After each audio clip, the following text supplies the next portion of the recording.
Quand on me demande ce que je fais, je dis souvent que je travaille sur les expressions faciales. Alors ça, c'est la version officielle. En réalité, je travaille sur les sourires. Et ça fait déjà 8 ans que ça dure. Vous entendez mon accent? Je suis polonaise. Et je peux vous dire que sourire, c'est pas du tout notre truc en Pologne. Quand j'avais 18 ans, je voulais être traductrice. Ma maman voulait que je fasse les études de droit, ou que je sois docteur. Eh bien, me voilà docteur en sourire. Les sourires sont des expressions faciales étonnantes et extraordinaires. C'est déjà des expressions qu'on partage avec beaucoup d'espèces. Donc les chiens, les singes, les renards ont tous des expressions faciales qui ressemblent à des sourires humains. Et nous, les humains, nous sommes carrément programmés pour sourire. On sourit déjà avant la naissance, et puis peu de temps après la naissance, et puis partout dans le monde.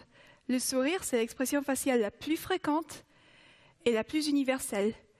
Donc même pour les grands méchants, même pour les terroristes, pour les tribus les plus isolées, le sourire, c'est quelque chose de positif. Mais c'est un autre type de situation qui m'a poussée à travailler sur les sourires. Une chercheuse américaine qui un jour reçoit un coup de fil d'un journaliste russe.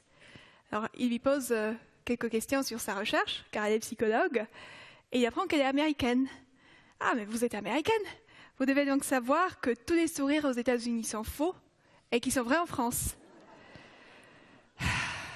Eh oui, cette réflexion du journaliste russe, c'est juste un exemple des malentendus liés au sourire. Le sourire, c'est l'expression faciale la plus universelle, mais aussi celle qui peut être la plus mal interprétée. Déjà, pensez à toutes les choses qu'on peut exprimer avec un sourire. La joie, la satisfaction, l'amour, mais aussi la tristesse, l'embarras, la pitié. Et puis bien sûr, on sourit aussi pour cacher nos émotions, comme dans une ancienne opérette qui dit « toujours sourire, le cœur douloureux ». Pour la personne qui voit un sourire, c'est donc pas toujours évident de comprendre le message.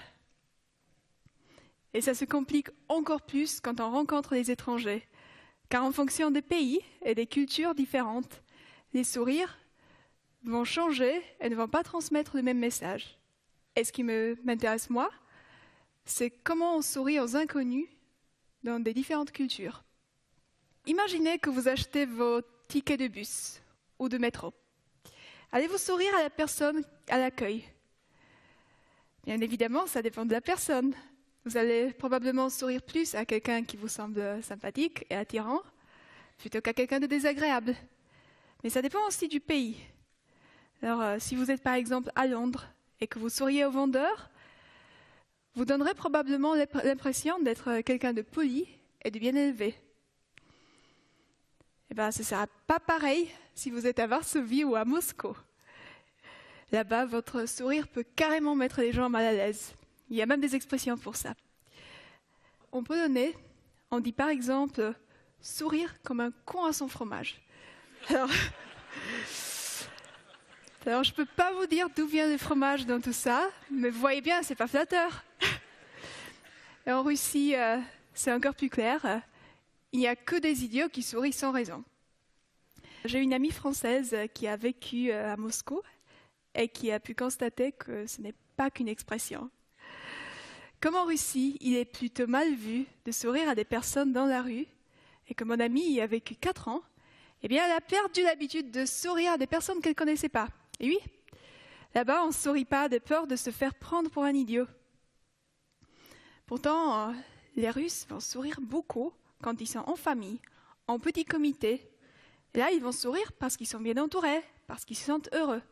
Si maintenant on compare ça avec des pays comme le Royaume-Uni ou les États-Unis, pour un anglo-saxon, il est plus normal de sourire à des personnes qu'on vient de rencontrer. Le sourire ne veut pas nécessairement dire qu'on se sent heureux. C'est plutôt « je ne te ferai pas de mal, je veux que ça se passe bien entre nous ».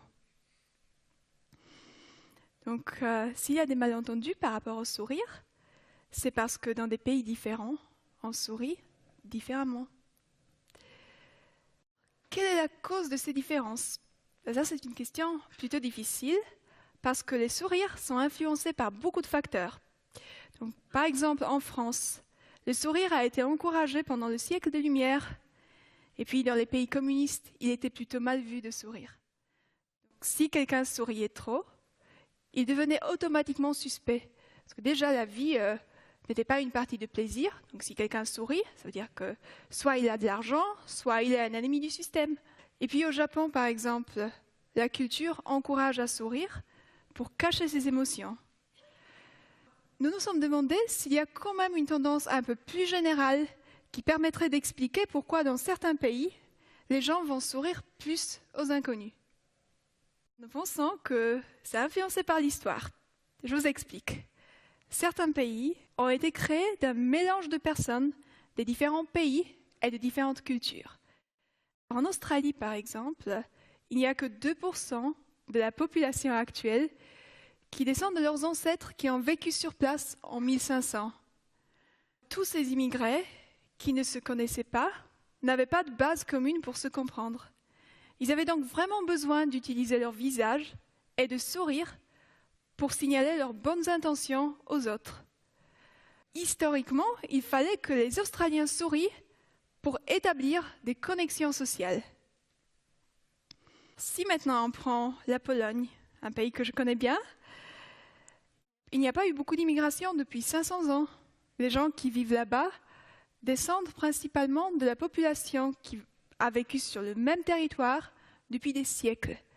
Comme leurs ancêtres pouvaient communiquer clairement leurs intentions grâce à une langue commune, ils avaient moins besoin de montrer ouvertement leurs émotions. Nous pensons que cette immigration historique, ces déménagements culturels par le passé, ont pu influencer la manière dont on sourit aujourd'hui. Pour aller plus loin sur ces déménagements culturels, j'ai besoin de vous parler des 2 chercheurs de l'Université de Brown aux États-Unis.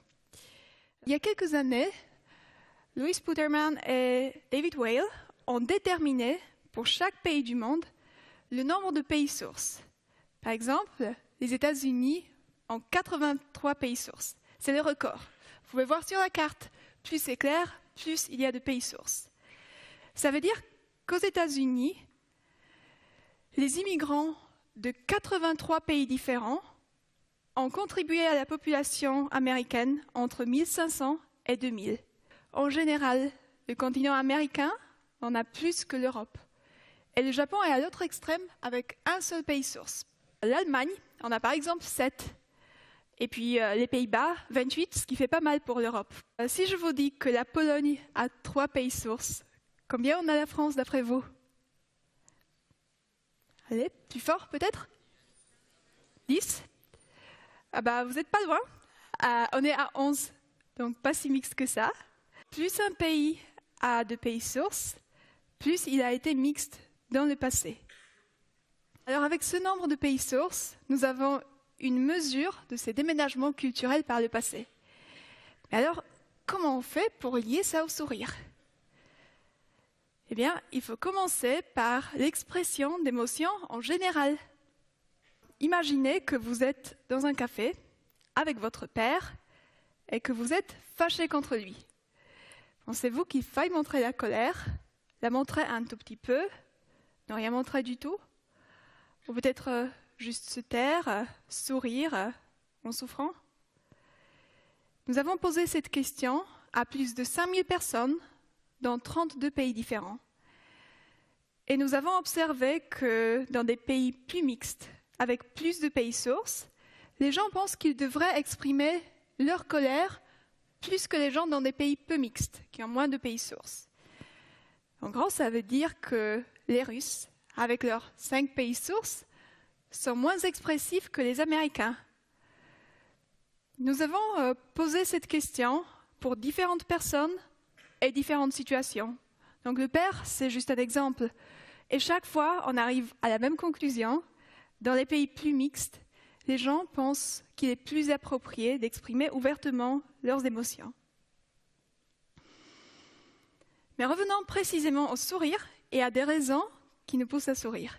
Dans la même recherche, nous avons demandé aux personnes de 9 pays différents, y compris la France, le Japon, les États-Unis, l'Australie et Israël, qu'est-ce qui constitue une bonne raison pour sourire dans leur pays. Ce n'est pas une grande surprise.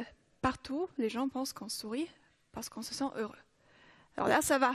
Tout le monde est d'accord. Mais dans les pays plus mixtes, qui ont plus de pays sources, comme par exemple l'Australie ou les États-Unis, les gens pensent qu'on sourit aussi pour être agréable. Et cette tendance est un peu moins forte dans les pays qui ont peu de pays sources, comme par exemple le Japon. Si la prochaine fois un fonctionnaire américain vous sourit, ça ne veut pas forcément dire qu'il s'agit d'un sourire faux. Ça ne veut pas dire non plus que le fonctionnaire est hyper joyeux. C'est juste qu'il veut être agréable et qu'il a grandi dans une culture historiquement mixte qui a encouragé ce type de sourire envers les inconnus. Notre manière de sourire est influencée par notre pays, par ses déménagements culturels, l'immigration dans le passé, qui a formé la culture de notre pays. Mais alors, est-il possible d'influencer notre manière de sourire aujourd'hui? Oui, je vous rassure. Notre recherche montre que la fréquence de déménagement a un effet très similaire à celui du nombre des pays sources. C'est-à-dire, plus les gens déménagent dans un pays donné, plus ils sont expressifs et plus ils sourient. C'est-à-dire que déménager et probablement aussi voyager peut nous pousser à sourire pour établir un rapport de confiance avec des gens que nous ne connaissons pas. Est-ce que ça veut dire que les gens dans les pays peu mixtes, comme par exemple la France ou la Pologne, sont peu accueillants et qu'ils devraient apprendre à sourire plus souvent? Surtout pas, ce serait trop simple. Le message que j'aimerais vous laisser aujourd'hui, c'est que les sourires sont un peu comme les langues. Il n'y a pas de langue meilleure que d'autres, et puis ça peut être difficile de comprendre une langue étrangère sans préparation, surtout le polonais. Pensez à ça la prochaine fois quand vous voyez un sourire ou un manque de sourire qui vous semble faux. C'est à vous de choisir de penser que ce sourire est faux ou de faire un effort pour le comprendre. Merci.